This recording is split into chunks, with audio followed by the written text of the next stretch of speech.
You're now watching Qnews, and here are the updates from Egypt.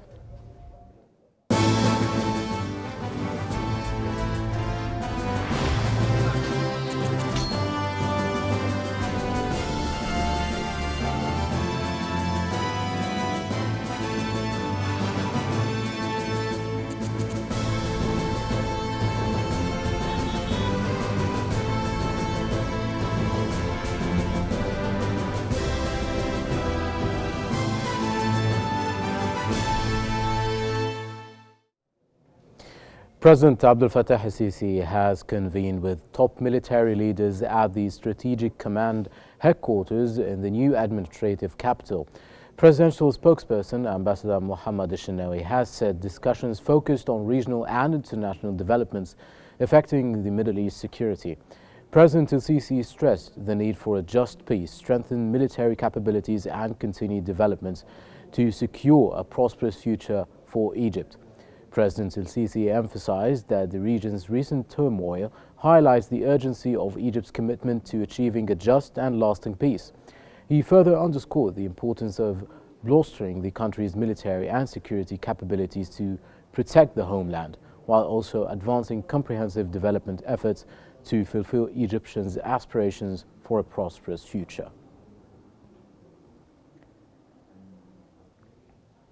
The Minister of Foreign Affairs Badr Abdel-Ati held talks with his Iranian counterpart Abbas Araghchi, focusing on regional developments, particularly the situations in Lebanon and Gaza. Abdel-Ati has expressed Egypt's deep concern over the ongoing escalation in the region and emphasized the urgent need to reduce tensions and exercise self-restraint during this critical period. He stressed the importance of achieving an immediate ceasefire in Lebanon and highlighted Egypt's ongoing efforts to mediate through regional and international channels. Abdel-Ati also reaffirmed Egypt's commitment to providing both political and humanitarian support for Lebanon.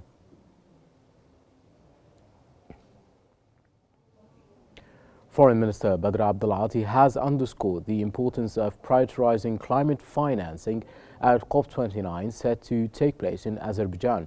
He stressed the need to address the concerns of developing nations and work towards a fair green transition. In a phone call with Azerbaijan Foreign Minister, Abdel-Ati expressed Egypt's commitment to enhance economic cooperation, boost trade and investment ties, and foster stronger partnerships between the private sectors of both countries.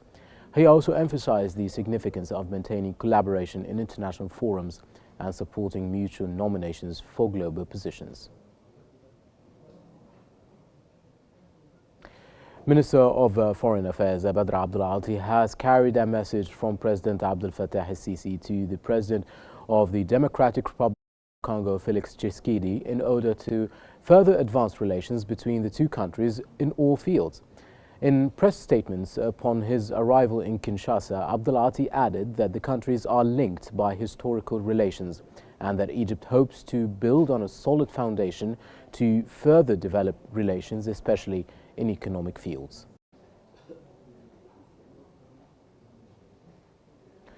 Arab League Secretary General Ahmed Abul Gheith has criticized the U.S. veto at the UN, which blocked a Gaza ceasefire resolution backed by 14 nations. Abul Gheith said the veto enables Israel's deadly campaign, including forced displacement and starvation in Gaza. He also remarked that the veto exposes the UN's failure to address regional conflicts and advancing plans from the Israeli far right to further annex and resettle Palestinian territory.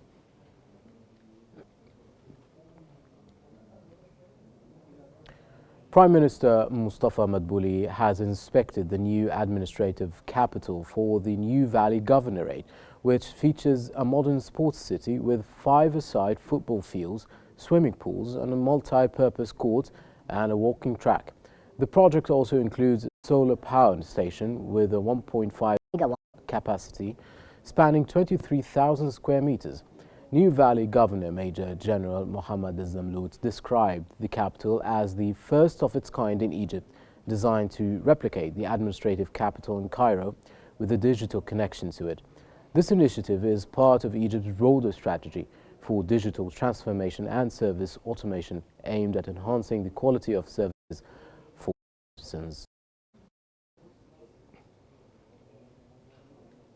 Prime Minister Mustafa Madbouli has overseen the signing of several agreements, including a memorandum of understanding between the Abu Dhabi Ports Group and the General Authority of the Suez Canal Economic Zone to develop industrial land in East Port Said. Madbouli also witnessed the signing of energy purchase agreements for solar power stations and battery storage systems, along with two memorandums of understanding for floating solar project on Lake Nasser and another solar energy project north of Naga Hammadi.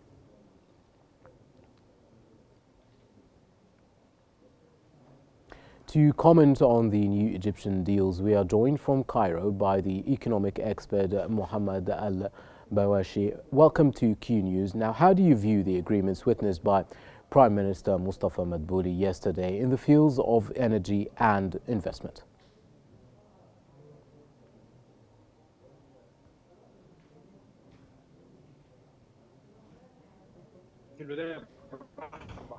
The outset, I would like to welcome to you and your viewers. So we've witnessed yesterday the agreement of several fields such as talc, the energy, and most importantly, the partnership to attract the direct foreign investment, in particular the green economy that Egypt targeting to increase its capabilities of production of renewable energy in the future to increase its production of the green economy. I think it are a very important agreement with the collaboration with the UAE investment in this the economic zone in the Suez Canal, and I think it is a very important step followed by the Egyptian state and the political leadership to transfer to be in a regional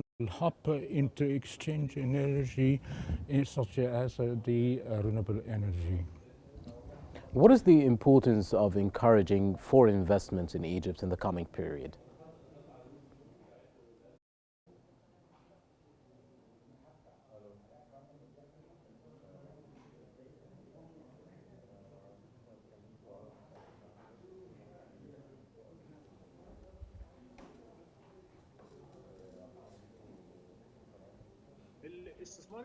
The foreign investment is one of the most important investment pillars to Egypt and the foreign exchange. In particular, the direct foreign investment, its main goal, the localization of industries and attract the foreign agreement by the technological partnership that supported the Egyptian industry and creating new industries.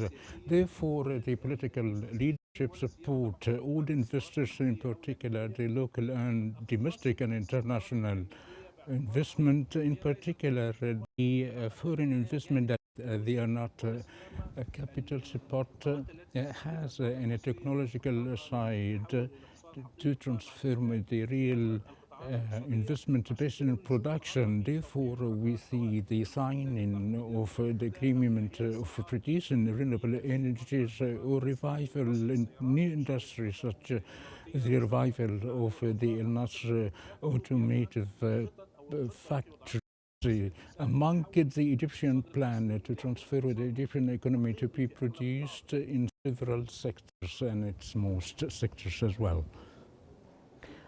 Now, how do you assess Egypt's ongoing efforts in investing in clean energy, and can Egypt actually rely on clean energy sources to generate electricity in the coming years?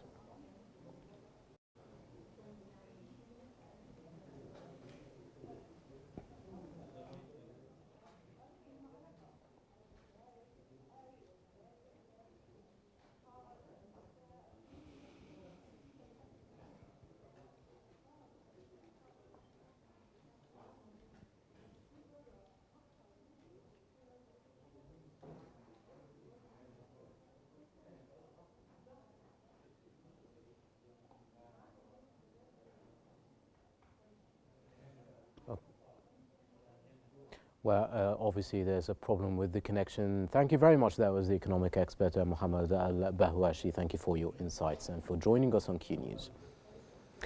The Minister of Health and Population, Khalid Abdul Ghaffar, has announced that the Bidaya initiative has provided a total of 140,094,316 services since its launch. Over the past 4 days, the initiative delivered 7,305,000 services, including 3,472 services in youth and sports activities, benefiting 307,467 citizens. The Minister of Health and Population, Khalid Abdul Ghaffar, has met with Mr. Amir Kakish, the chairman of the Emirati Unison Company, and his delegation at the ministry's headquarters in the new administrative capital. The focused on enhancing cooperation between Egypt and UAE in the health sector. The Minister Abdul Ghaffar highlighted discussions on developing radiology services at the Nasser Institute Medical City in partnership with Unison Capital Investment Company. He also emphasized the potential for future collaboration in areas such as catheters, endoscopes, laboratories, and medical technology investment.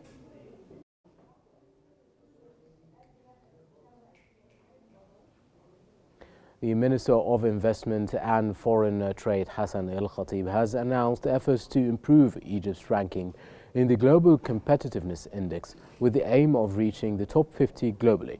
During a press conference, Al-Khatib highlighted that the current release of shipments arriving in Egypt stands at 10 days, significantly longer than the global average of just 1 day. Drug Authority Ali Al-Ghamrawi has announced that Egypt is home to 172 drug factories, 116 medical device manufacturers, 120 medical preparations, 4 biological preparations and raw materials. He added that the country has 800 production lines across these factories, including 12 internationally accredited facilities. Al-Ghamrawi highlighted that Egypt is the first Arab and African country to manufacture and market medicines with confidence in its products comparable to that of developed nations. He also noted that over 90 to 95% of medicine are available in the market and that medicine shortages are not unique to Egypt. Chairman of the General Authority of the Suez Canal Economic Zone, Walid Gamal-Eddin, witnessed the signing of a land infrastructure contract for a 3.3 square kilometer area in the Sokhna Industrial Zone. The project, aimed at developing, marketing and managing an integrated industrial complex, involves investments totaling 12.87 billion Egyptian pounds. He also highlighted that the development reflects the successful partnerships between the authority and industrial developers. He emphasized that this initiative is aligned with the vision of fostering public and private partnerships to create integrated industrial zones that attract both local and foreign investments. That brings us to the end of our news bulletin. Here's what I've been covering. President El-Sisi stresses need for strengthened military capabilities and continued development to secure a prosperous future for Egypt.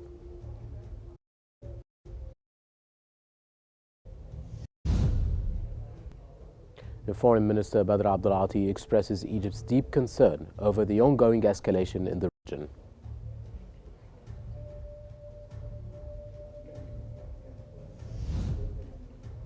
And the Foreign Minister Badr Abdulati underscores the importance of prioritizing climate financing at COP29.